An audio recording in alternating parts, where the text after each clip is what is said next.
Welcome, Unwinders. I'm April Genadieva. Tonight, I'm here to bring you the timeless legend of the origin of Indian corn. Written by Elenor L. Skinner. An excerpt from the book, the Topaz Story Book, Stories and Legends of Autumn, Halloween and Thanksgiving. Once upon a time, an Indian chief sat alone in his wigwam, thinking about the needs of his tribe. For more than a year, food had been very scarce, and they were suffering from a scanty fare of roots, herbs, and berries. Many of the people had come to him in their misery. "We ask you to help us, brave chief," they cried. "Will you not entreat the Great Spirit to send us some of the food from the happy hunting grounds, where it is so plentiful?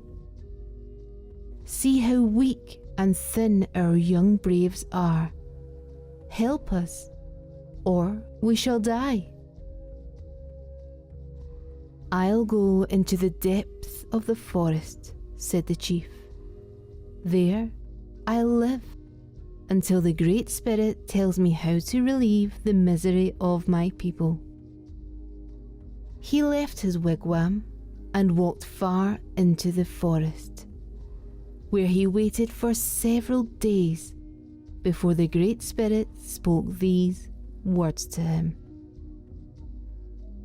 "In the moon of rains, take thy family and go to the stretch of land which joins this forest. Wait there until I send thee a message." The chief went back to the Indian village and told what he had heard from the Great Spirit. And, in the moon of rains, he called together his honoured wife, his fleet-footed sons, and his graceful daughter, and said, "Follow me to the stretch of land beyond the forest." When they reached the great plain, they stood in a group waiting for a message from the Great Spirit. For 3 suns they stood patiently without once changing their positions.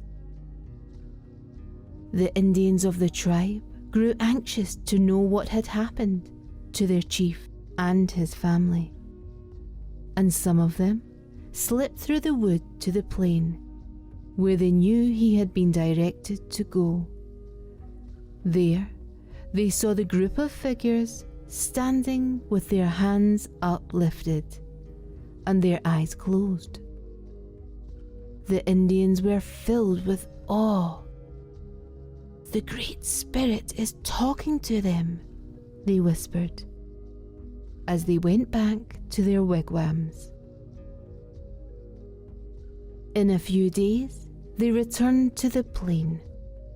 A marvellous sight met their eyes. Instead of the chief and his family standing like images of sleep, they saw wonderful green plants, tall and straight, with broad, flat leaves. And, in place of uplifted hands, they beheld ears of corn with silken fringe. "The Great Spirit has called our chief and his family to the happy hunting grounds," they said, "and has sent us this food as a symbol of their sacrifice." They saved some of the kernels and planted them in the fields, and each year when they reaped a golden harvest, they remembered the brave chief whose thoughtful care brought them the rich blessing of the Indian corn.